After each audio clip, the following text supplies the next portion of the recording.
قرآن مجید کا 20واں پارہ ہے اور سورہ نمل کی آیات ابھی چل رہی ہیں۔ اللہ تبارک و تعالیٰ نے استفہامیہ انداز میں پوچھا ہے، سوالیہ انداز میں پوچھا ہے سب انسانوں سے، امن خلق السماوات والارض، فرمایا بتاؤ زمین اور آسمان کا خالق کون ہے؟ پھر ارشاد فرمایا کہ بتاؤ کہ آسمان سے بارش برسا کر بارونق باغات کس نے اگائے؟ اللہ۔ پھر ارشاد فرمایا کہ زمین کو کس نے مقام قرار بنایا؟ پھر فرمایا اس کے بیچ دریا جاری کیے، اور پھر لنگر کی صورت میں، میخوں کی صورت میں، قلوں کی صورت میں اللہ نے اس میں پہاڑ نصب فرمائے۔ پھر ارشاد فرمایا مبتلائے مصیبت کی فریاد کو کون سنتا ہے؟ اللہ۔ اور فرمایا اس کے دکھوں کا مداوع کون کرتا ہے؟ اللہ۔ فرمایا خشکی اور سمندر کی ظلمتوں میں راہ کون دکھاتا ہے؟ اللہ۔ پھر ارشاد فرمایا بارش کی نوید بنا کے ٹھنڈی ہوائیں کون چلاتا ہے؟ یہ قرآن مجید میں رب فرما رہا ہے۔ وہ کون ہے تمہارے لیے جو بارش کی خوشخبری دیکھ کے پھر تمہیں بارش ہو کے گزر گئی پر ٹھنڈی ہوائیں پھر بھی جاری ہیں؟ فرمایا ابتداً مخلوق کو کون پیدا کرتا ہے اور دوبارہ کون زندہ کرے گا؟ اللہ۔ فرمایا زمین و آسمان کی مخلوق کو روزی کون دیتا ہے؟ اللہ۔ اور پھر فرمایا یہ سارے سوالات اٹھانے کے بعد اللہ عز و جل نے انسان کی عقل سلیم سے سوال کیا کہ اللہ معبود برحق کے سوا یہ سب کام کرنے والا کوئی اور ہے؟ اور اس سوال کو قرآن نے بار بار دہرایا تاکہ عقل کے اندھے انسانوں کا ضمیر جاگ اٹھے اور وہ حق تبارک و تعالیٰ کی جلالت قدرت کو تسلیم کر لیں۔ اس مقام پر بھی قرآن فرماتا ہے کہ اے انسان زمین میں چل پھر کے دیکھ لو کہ باغی قومیں جو تھیں پھر میں نے ان کا کیا حال کیا اور وہ کس انجام سے دوچار ہوئی۔ یہ بھی فرمایا کہ آسمانوں زمینوں میں جو کچھ بھی چھپا ہوا ہے وہ تمہارے نزدیک چھپا ہوا ہے پر رب کے قریب لوح محفوظ پہ لکھا ہوا ہے، وہاں لکھا ہوا ہے سارا کچھ۔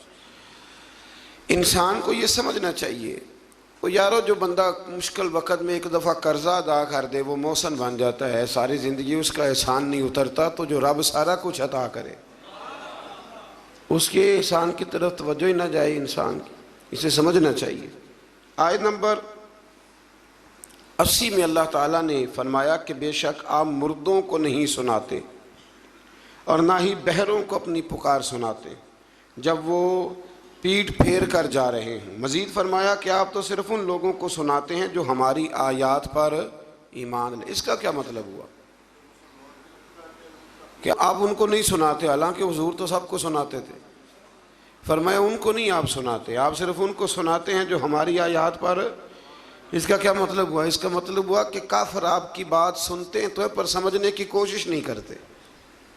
کچھ لوگ اخذ نہیں نہ کرنا چاہتے، اپنا آپ بدلنا نہیں چاہتے، تو ان کے سامنے آپ سارا کچھ بھی رکھ دیں جب وہ تبدیل ہی نہیں ہونا چاہتے۔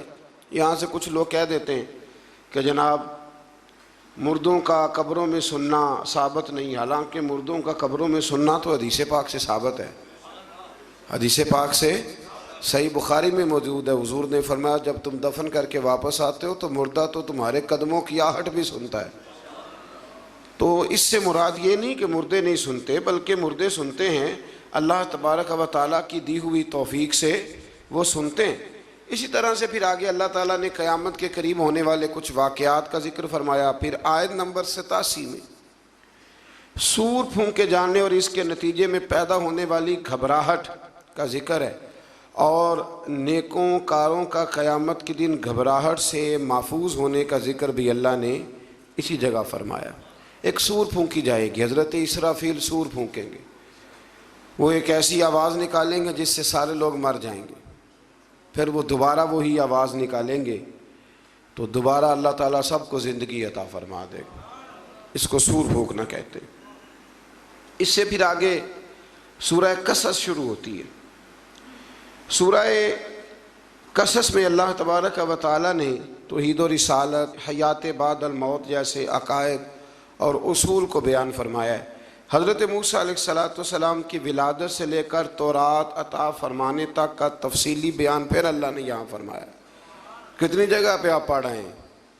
غالباً ہر پارے میں ذکر ہے میری معلومات کے مطابق۔ تو اس کا مطلب ہے حضرت موسیٰ کلیم اللہ کو بڑے ہی پیارے ہیں، یہ پیغمبر رب کریم کو۔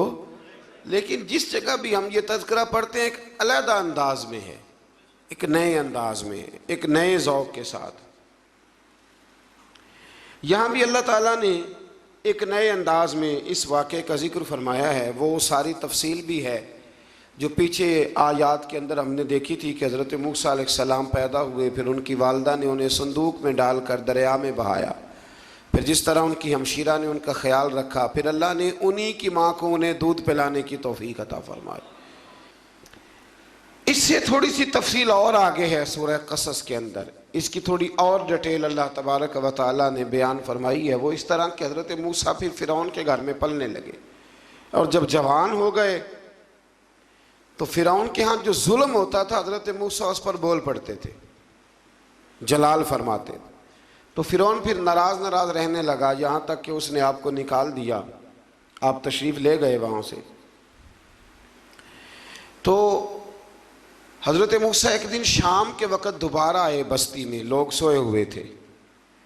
تو دو آدمی، ایک بنی اسرائیل میں سے اور ایک فرعون کی اپنی قوم میں سے، وہ دونوں آپس میں جھگڑ رہے تھے۔ لیکن وہ جو حضرت موسیٰ کی بنی اسرائیل کی قوم کا شخص تھا، اس پر وہ قبطی، وہ جو فرعون کے قریبی لوگوں میں سے تھا، وہ ظلم کر رہا تھا اور بوجھ اٹھانے کی بات کر رہا تھا۔ اب اس نے حضرت موسیٰ کو پکارا کہ یہ دیکھے میرے ساتھ کس طرح کی بات کر رہا ہے۔ تو حضرت موسیٰ کا ارادہ بھی نہیں تھا، آپ نے بس اس کو سمجھایا، پر کچھ لوگوں کو سمجھ، تو حضرت موسیٰ نے پھر ایک مکہ مارا، ایک گھونسا مارا، صرف ایک ہی۔ یہ کئی تگڑے اور دلیر اس طرح کے بھی ہوتے ہیں کہ گھونسا ایک بھی برداشت نہیں کرتے۔ وہ ایک مارا، آدمی دھڑام سے زمین پہ گرا اور ماری گیا۔ حضرت موسیٰ کا ارادہ نہیں تھا، ایک وہ مر گیا۔ حضرت موسیٰ علیہ السلام نے اس بات پر اپنے رب سے استغفار بھی فرمائی۔ قرآن کہتا ہے کہ انہوں نے معافی چاہی کہ اللہ میرا ارادہ نہیں تھا۔ بہرحال اگلے دن حضرت موسیٰ دوبارہ آئے۔ وہ سنا کرتے تھے ہم کہ بیوقوف دوست سے عقل مند دشمن بہتر ہوتا ہے۔ وہ کم از کم دشمنی تو عقل مندی سے کرتا ہے نا، لیکن جو بیوقوف دوست ہو بیوقوفی۔ حضرت موسیٰ دوبارہ آئے تو وہ بنی اسرائیلی اگلے دن کسی اور سے جھگڑا کر رہا تھا، پھر اس نے مدد کے لیے پکارا تو حضرت موسیٰ کہنے لگے مجھے لگتا یہ ہے کہ تیری عادت ہے، تو خود بڑا جھگڑالو ہے، تو نے روز نیا جھگڑا شروع کیا ہوتا ہے۔ حضرت موسیٰ جب اس کی طرف بڑھے ڈانٹنے کے لیے تو اس نے شور کرنا شروع کر دیا، کہنے لگتا ہے جس طرح آپ نے اسے کل قتل کیا تھا مجھے بھی قتل ہی کریں گے۔ یہ انسانوں کا مزاج ہے کہ آپ جب تک کسی کے طبیعت کے مطابق چلیں گے وہ راضی رہتا ہے، اور ذرا آپ اس کی طبیعت سے ہٹتے ہیں تو وہ شور کرتا ہے۔ اس نے کہا جی آپ مجھے بھی لگتا ہے ماریں گے۔ حضرت موسیٰ کلیم اللہ علی نبینا علیہ السلام کے بارے میں جب اس نے شور کیا تو بات پھر فرعون کے دربار تک گئی۔ وہ تو پہلے ہی بہانہ تلاش کر رہا تھا، اس نے کہا ڈھونڈو پکڑو اور معاذ اللہ شہید کریں گے۔ کسی نے آ کے خبر دی کہ آپ جہاں سے ہجرت کر جائیں، اس لیے کہ آپ کے لیے یہاں حالات درست، اور بھائی یہ چھوڑ دیا کریں بات کہ فلاں آدمی کے حق میں فلاں جگہ حالات کیسے خراب ہوئے، تو نبی کریم علیہ السلام مکہ چھوڑ کے کیوں آئے، حضرت موسیٰ علیہ السلام نے ہجرت کیوں فرمائی۔ یہ ایک ایسی عجیب بحث ہے جس کو لوگ بلا وجہ چھوڑ دیتے، بلا وجہ چھیڑ دیتے ہیں۔ اور بالخصوص ایک خاتون نے ایک دفعہ مجھے پیغام دیا تو میں بڑی اس کی بات سن کے مجھے عجیب لگا۔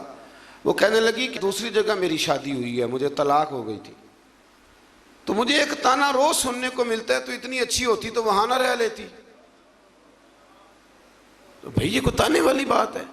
کوئی ضروری ہے کہ بیوی غلط ہوتی ہے تو طلاق ہوتی ہے؟ اللہ کے محبوب علیہ السلام کی دو صاحبزادیوں کو ابو لہب کے دو بیٹوں نے طلاق بھیج دی تھی، کس کی غلطی تھی؟ تو آپ کیا کہہ سکتے ہیں یہاں کیوں طلاق؟ تو اتنی جلدی بات تھوڑی کر دیں گے آپ، تھوڑی احتیاط فرمائیں بولنے میں۔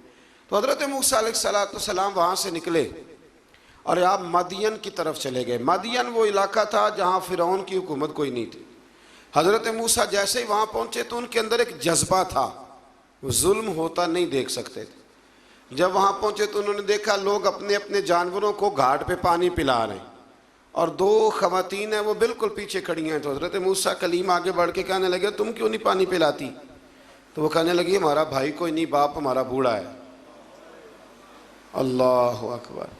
مجبوری یہ ہے، ہم ہیں بھی پردہ دار گھرانے کی، مجبوری ہماری یہ ہے کہ جب تک یہ سارے لوگ پانی پلا نہیں لیں گے اتنی دیر تک ہماری باری نہیں آئے گی۔ تو حضرت موسیٰ کلیم اللہ علیہ السلام فرمانے لگے اچھا یہ بات ہے تو جانور مجھے دو۔ وہ ہو یہ رہا تھا کہ چونکہ مرد پانی پلا رہے تھے تو اور جتنے بھی مرد آتے جاتے تھے وہ گھستے جاتے تھے اور عورتیں بیچاری کھڑی تھیں۔ حضرت موسیٰ جھٹ سے آگے بڑھے، پیچھے ہٹو۔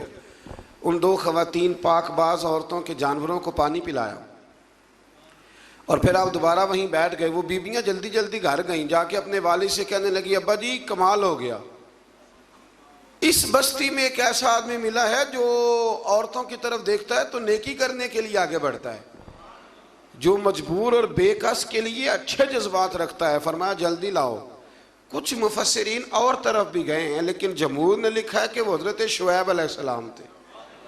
حضرت شعیب نے گھر بلایا، اپنی ایک بیٹی کو بھیجا، فرمایا بیٹے بلا کے لاؤ۔ وہ جب گھر آئے تو آپ فرمانے لگے آپ میرے ساتھ اجرت طے کر لیں، 8 سال یا 10 سال آپ میری بکریوں کو چرائیں، میرے گھر میں رہیں۔ اور پھر فوراً ہی فرمانے لگے اگر آپ ہمارے گھر میں رہیں گے، دیکھ بھال کریں گے تو میں اپنی ایک بیٹی کا نکاح بھی آپ کے ساتھ کر دوں گا۔ تو 8 سے 10 سال حضرت موسیٰ نے وہاں قیام فرمایا، اور پھر جب آپ کا نکاح ہو گیا تو آپ اپنی بیوی کو لے کے مصر کی جانب جا رہے تھے، تو رستے میں نا ٹھنڈ زیادہ ہو گئی، تو اپنی زوجہ سے کہنے لگے وہاں آگ جل رہی ہے، میں تیرے لیے آگ لے کے آتا ہوں تاکہ تو تاپ سکے، گرمی حاصل کر سکے۔ وہاں گئے تو درخت سے آواز آئی موسیٰ میں تیرا رب ہوں۔ درخت سے آواز آئی موسیٰ میں تیرا رب ہوں، اور حضرت موسیٰ کلیم اللہ کو وہاں وحی آنی شروع ہوئی۔ وہیں اللہ تعالیٰ نے انہیں وہ عصا عطا فرمایا جو پھر بعد میں اژدہا بنتا تھا۔ رب کریم نے وہیں حضرت موسیٰ کلیم کو وہیں ید بیضا عطا فرمایا۔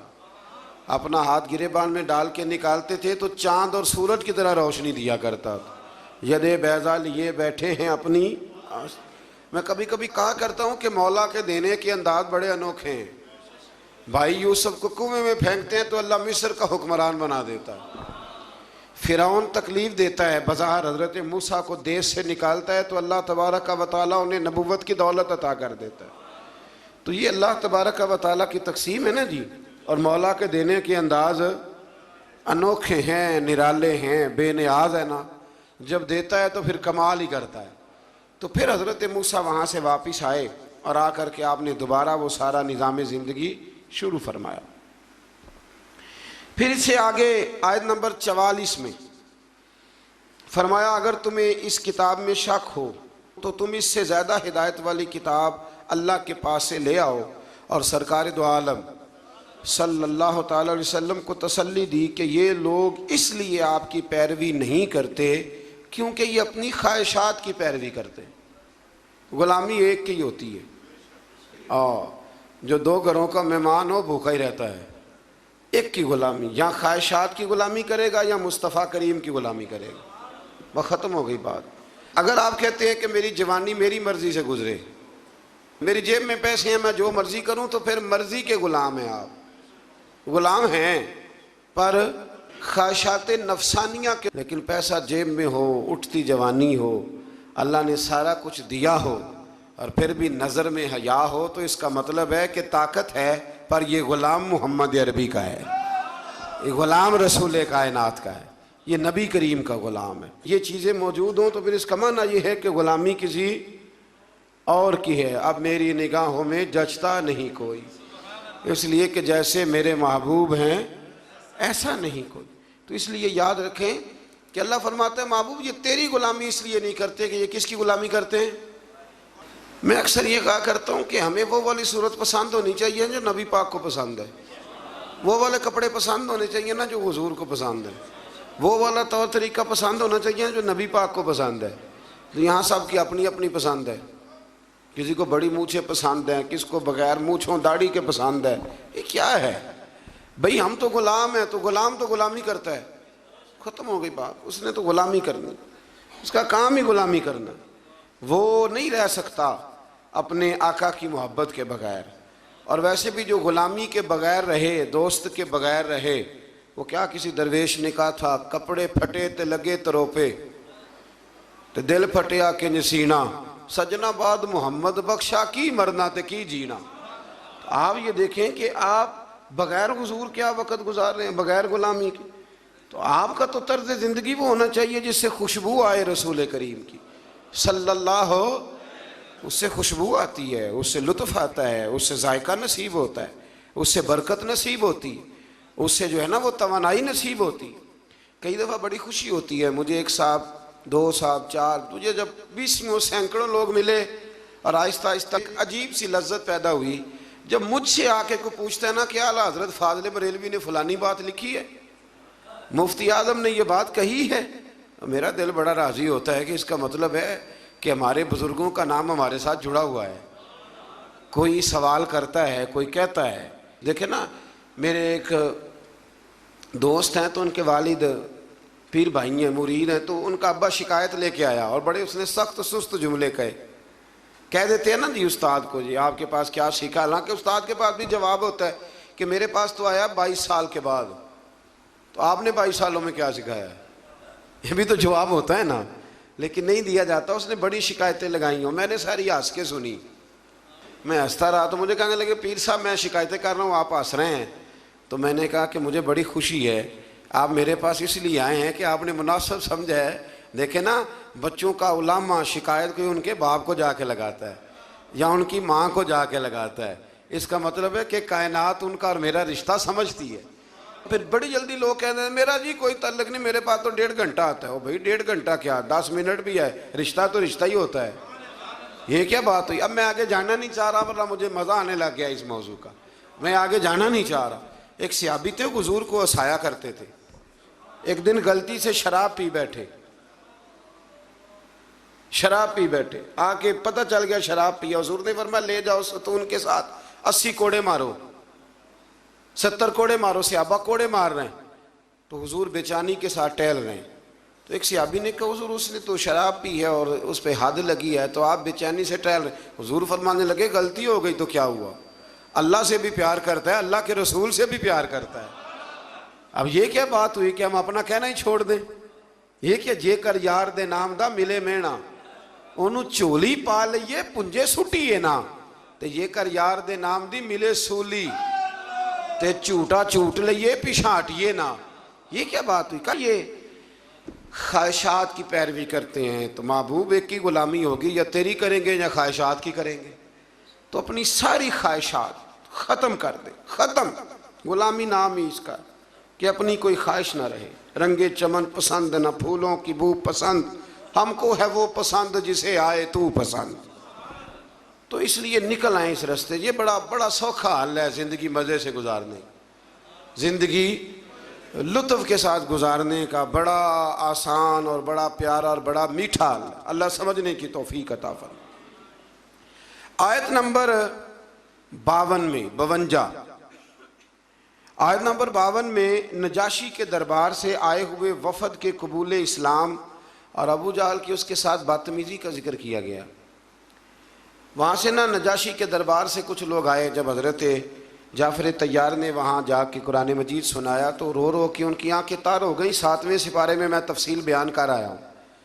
وہاں سے کچھ لوگ کلمہ پڑھنے آئے تو نبی پاک صلی اللہ علیہ وسلم کے سامنے آ کے جب انہوں نے کلمہ پڑھا نا، یہ بڑی قابل غور بات ہے، آپ نے اس بات کو سمجھنا ہے، اس کے کئی پہلو ہیں جو توجہ کے قابل ہیں۔ انہوں نے آ کے کلمہ پڑھا تو ابو جہل ان سے کہنے لگا کہ ہم قریب رہتے ہیں، اگر معاذ اللہ تعالیٰ کوئی چیز اچھی نظر آتی ہوتی تو ہم نہ کلمہ پڑھ لیتے، تو اتنی دور سے آگے کلمہ پڑھ رہے ہو۔ پھر بدتمیزی کی، ان کے ساتھ برا بھلا کہا، انہیں تکلیف دی۔ تو وہ جاتی دفعہ پتہ کیا کہہ گئے؟ وہ کہنے لگے ہدایت تو رب دیتا ہے، ہدایت تو اللہ دیتا ہے، یہ تو اللہ دیتا ہے۔ دیکھیں نا، یہ جو دیا ہوتا ہے نا، اس کے بالکل نیچے اندھیرا ہوتا ہے۔ اب دیے جلتے نہیں تو نوجوانوں کو تو بالکل ہی نہیں نہ پتا۔ اب تو موم بتی پچھلے کچھ سالوں میں تو شارٹ ہو گئی تھی، تو اب تو میرے خیال ہے بننی بھی ذرا کام ہو گئی ہے۔ تو جو دیا ہوتا ہے نا اس کے بالکل نیچے، کبھی غور کیا آپ نے؟ اس کے بالکل نیچے کیوں؟ اس لیے کہ نیچے والے نیچے سے نکلنا نہیں چاہتے. وہ اگر نیچے سے نکل کے سائیڈ پہ کھڑے ہو کے روشنی کی زیارت کریں تو انہیں بھی ہدایت مل سکتی ہے، لیکن وہ کہتے ہیں جی ہم تو نیچے ہیں. وہ جو بیت اللہ شریف کے بالکل پاس رہتے ہیں وہ نہیں طواف زیادہ کرتے. بالکل ہمارے یہاں شہر کے ایک سنگی ہیں تو بالکل زمزم ہوٹل میں کلاک ٹاور میں کام کرتے ہیں. میں نے ان سے کہا کہ نماز کا وقت ہو گیا، میں نے کہا چلے؟ کہنے لگا جی ہم ذرا کم جاتے ہیں، آپ دور سے آئے ہیں تو آپ کو موقع زیادہ دینا چاہتے ہیں. تو ابو جہل نے مذاق اڑایا ان لوگوں کا. تو رب کریم نے ان آیات میں اس بات کا ذکر، اور یہ یاد رکھیں بڑی دور سے آئے تھے، بڑی دور سے اب ایسے کر لی، بڑی دور سے آئے. اللہ اکبر. اور جھلک دیکھے بغیر گئے پر مصطفیٰ کریم نے جھولی بھر کے عطا فرمایا. اور عبداللہ بن ابی سلول منافق ساری زندگی پیچھے نمازیں پڑھتا رہا پر منافق کا منافق مر گیا. بارش برستی رہتی ہے لیکن زمین کا بھی تو زرخیز ہونا شرط ہے نا، تو زمین بھی زرخیز ہونی چاہیے. اللہ سمجھنے کی توفیق عطا فرمائے.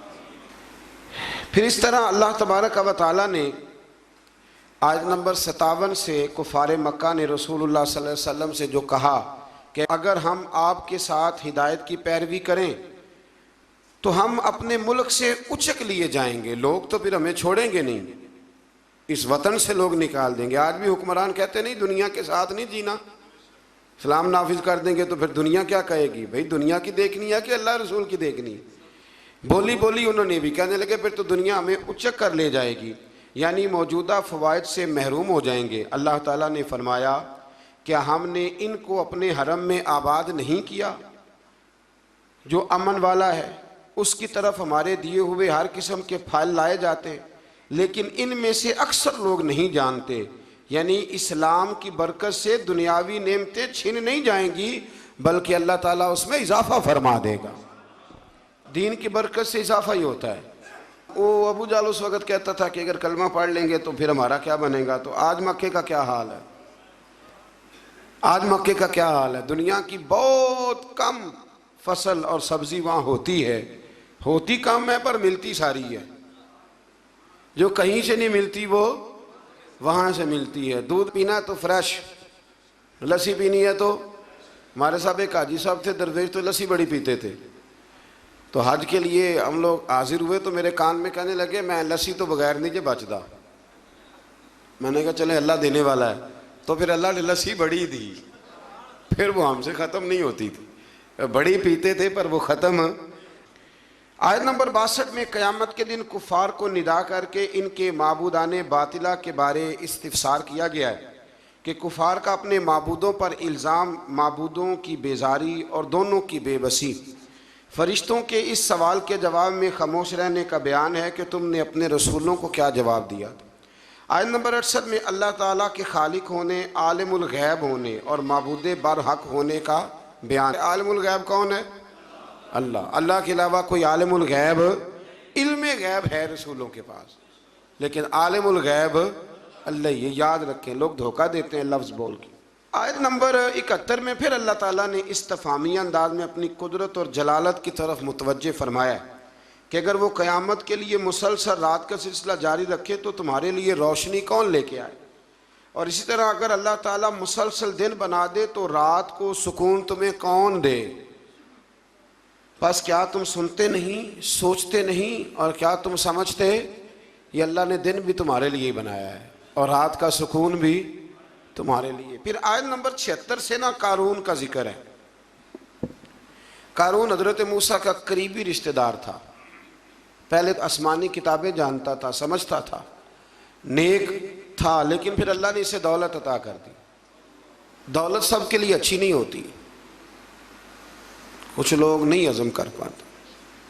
ایک حدیث پاک ہے، نبی کریم علیہ السلام نے فرمایا اگر اللہ کچھ لوگوں کو دولت دے دے تو وہ سرکش ہو جائے. ہاں کچھ لوگ ایسے ہیں جن کے پاس اگر دولت ہو تو عیاش ہو جائے، جانے وہ کیا کچھ کر ڈالے. ہر ایک کے لیے اچھی نہیں ہوتی. قارون کو دولت مل گئی، اتنا بڑا خزانہ تھا اس کے پاس کہ قرآن کہتا ہے کہ ایک جماعت مل کے صرف خزانے کی چابیاں اٹھاتی تھی. یعنی یہ معاذ اللہ کوئی گھپ نہیں، یہ قرآن مجید نے بیان فرمایا ہے. کہ ایک جماعت مل کے صرف خزانے کی. تو حضرت سیدنا موسیٰ علیہ السلام نے کہا زکوٰۃ دو. زکوٰۃ کے معاملے میں لوگ حیل و حجت سے کام لیتے ہیں, غریب ہو جاتے ہیں, اور کچھ ایسے ہیں جو مسائل جاننے لگ گئے ہیں تو اب انہوں نے اور معاملات کرنے شروع کر دیے. اگر گھر کے اندر 10 تولے زیور پڑا ہے تو 5 تولے کا اماں کو مالک بنا دیا, 5 کو بیوی کو مالک بنا دیا, تاکہ 7.5 تولے کی کوئی بھی مالک نہ رہے. گنجائشیں نکالتے, زکوٰۃ سے بچتے. اللہ تبارک و تعالیٰ معاف کرے, بہانے بازی کرتے. اس کو کہا زکوٰۃ دو, تو کہنے لگا آپ کی تو میرے مال پہ نظر ہے. آپ نے فرمایا تو بڑا بیوقوف ہے, مال تجھے اللہ نے دیا ہے نا. تو اللہ کے رستے میں تھے, یہ کام ذرا مشکل ہے. جب اس کو بار بار کہا تو اس نے نہ بجائے اس کے کہ وہ مال دیتا, اس نے حضرت موسیٰ پہ الزام لگا دیا. ایک عورت کو تیار کر کے لایا. یہ الزاموں والا کیس سنتے آ رہے ہیں آپ کہاں تک, کہ حضرت یوسف پہ بھی لگا, جناب مریم پہ بھی لگا, حضرت سیدنا موسیٰ کلیم پہ بھی لگا, اور حضرت عیسیٰ پہ بھی. سارے ہوئے نا الزامات. آپ کیا بات کرتے ہیں؟ الزام لگانا, بہتان ترازی کرنا, اور ہمارے یہاں اچھی بات دیر سے پھیلتی ہے, بری خبر وہ جلدی پھیل جاتی. ایک عورت کو تیار کر کے لایا معاذ اللہ تعالیٰ حضرت موسیٰ پر الزام لگانے کے لیے. اور جب وہ بی بی آپ کے سامنے لا کے کھڑی کی تو حضرت موسیٰ نے جلال فرمایا, فرمایا تجھے قسم ہے اللہ کی عزت کی, سچ سچ بتا معاملہ کیا ہے. تو وہ خاتون کانپنے لگی, کہنے لگی میں موسیٰ کلیم کے سامنے کیسے کھڑی ہو سکتی, مجھے تو اس نے پیسے دے کے تیار کیا, مجھے اس نے مجھے پیسے دے کے تیار کیا ہے, اور بڑی اس نے مجھے تکلیف دی ہے, پیسے دے کے اس نے تیار کیا. یہ جب کہا تو حضرت موسیٰ علیہ السلام رونے لگے کہ تو سارا کچھ کرتا پر میری سفید چادر پہ داغ تو نہ لگانے کی کوشش کرے. آپ رونے لگے. آپ یقین کریں لوگ تکلیف دیتے ہیں بعض اوقات, ایسی بات کرتے ہیں جس کا کوئی وجود نہیں ہوتا, اور آپ کو نہ کردہ گناہ کی سوال کا جواب دینا پڑ جائے, کتنی مشکل ہوتی ہے. یعنی جو کام آپ نے کیا نہیں, اگر اس کا آپ سے سوال پوچھا جائے تو کتنا مشکل اور کٹھن مرحلہ ہوتا ہے. تو یہ کچھ لوگ کر دیتے ہیں لیکن وہ سمجھتے نہیں, کہتے ہیں آپ حوصلہ کریں, آپ درویش ہیں. حضرت موسیٰ سے بڑا درویش کون ہوگا, کلیم تھے نا اللہ کے, بڑا جگرا ہے نا. لیکن رو پڑے, کہنے لگے تجھے ایسا نہیں کرنا چاہیے, کہنے لگے اللہ اب اسے سزا دے.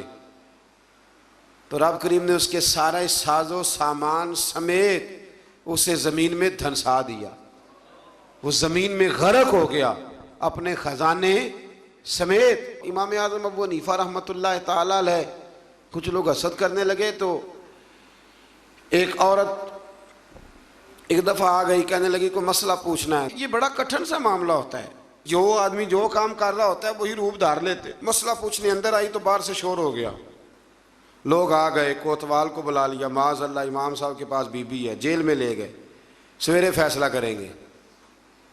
رات کو ساری رات امام اعظم نے نماز پڑھی, ساری رات, اور کہنے لگے اللہ اب تو میں بوڑھا ہو گیا, اس حال میں اب ان سوالوں کا جواب دوں گا.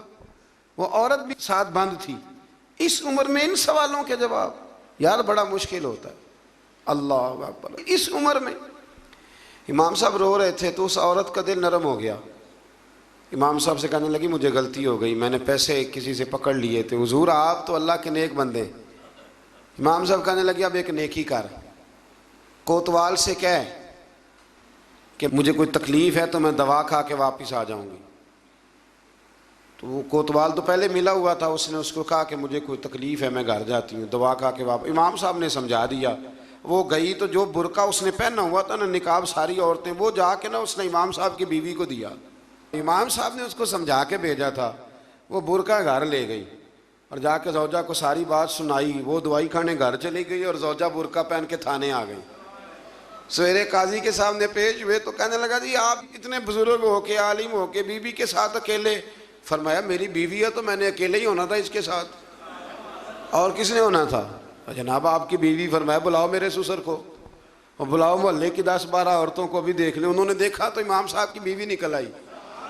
وہ جتنے تھے نا الزام لگانے والے, وہ اب غور سے دیکھ رہے تھے. تو ایک کہنے لگا امام صاحب سے یہ کیا ہوا؟ فرمایا قرآن ہے, وَتُعِزُّ مَن تَشَاءُ وَتُذِلُّ مَن تَشَاءُ.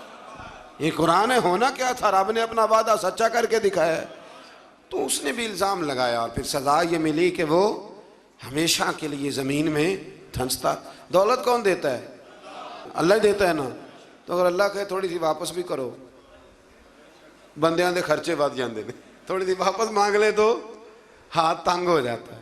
بھائی لیتے وقت تو تنگ نہیں ہوتا، کبھی کسی نے کہا نہیں چاہیے، ہاتھ بڑا کھلا ہے، کشادہ ہے، واپس کرنے کی بات آتی ہے تو تنگ دستی، یہ تو بڑی مجبوری ہے جی۔ مالاں والے سخی نہیں ہوندے تے سخیاں کول مال نہیں ہوندا، ایتھے اوتھے دوویں جہان نہیں، سخی کنگال نہیں ہوندا۔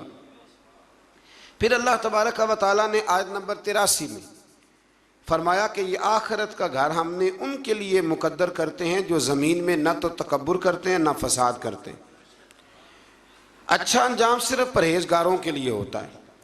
اگلی آیت کا مفہوم یہ ہے کہ ہر ایک اپنے اچھے یا برے اعمال کی جزا یا سزا پائے گا۔ اس کے آگے پھر سورہ عنکبوت شروع ہوتی ہے۔ اس صورت میں اللہ تبارک و تعالیٰ نے بہت سارے توحید کے دلائل بھی بیان فرمائے اور بھی کئی اہم چیزوں کی طرف توجہ اپنے بندوں کی دلائی ہے۔ آیت نمبر 8 میں اللہ تعالیٰ نے حکم فرمایا کہ اپنے ماں باپ کے ساتھ نیک سلوک کرو، لیکن یہاں مضمون ذرا الگ کر دیا اللہ تعالیٰ نے، مضمون ذرا الگ کر دیا۔ اپنے ماں باپ کے ساتھ نیک سلوک کرو اور ان کی اطاعت کی حدود بھی مقرر کر دی۔ فرمایا اگر وہ تمہیں شرک پر مائل کرنا چاہیں تو گناہ کے کاموں میں ماں باپ کی اطاعت واجب نہیں ہے۔ اماں کہے داڑھی منڈوا دو تو بات ماننی ناجائز ہے، ہاں ابا کہہ دے نماز نہ پڑھو تو یہ بات ماننی جائز نہیں ہے، یہ غلط ہے۔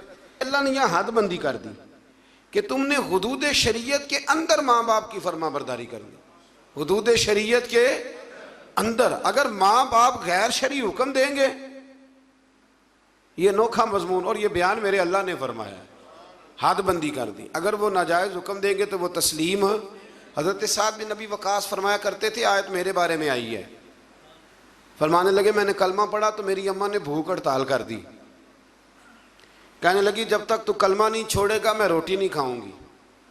اور پھر وہ کہنے لگی کہ میں مر جاؤں گی اور پھر سارا زمانہ تجھے کہے گا وہ جا رہا ہے ماں کا قاتل، وہ جا رہا ہے ماں کا قاتل، وہ جا رہا ہے ماں کا قاتل، بار بار پھر لوگ تجھے یہی کہیں گے، تو میں نے اس دن روٹی کھانی ہے جس دن تو کلمہ چھوڑ دے گا۔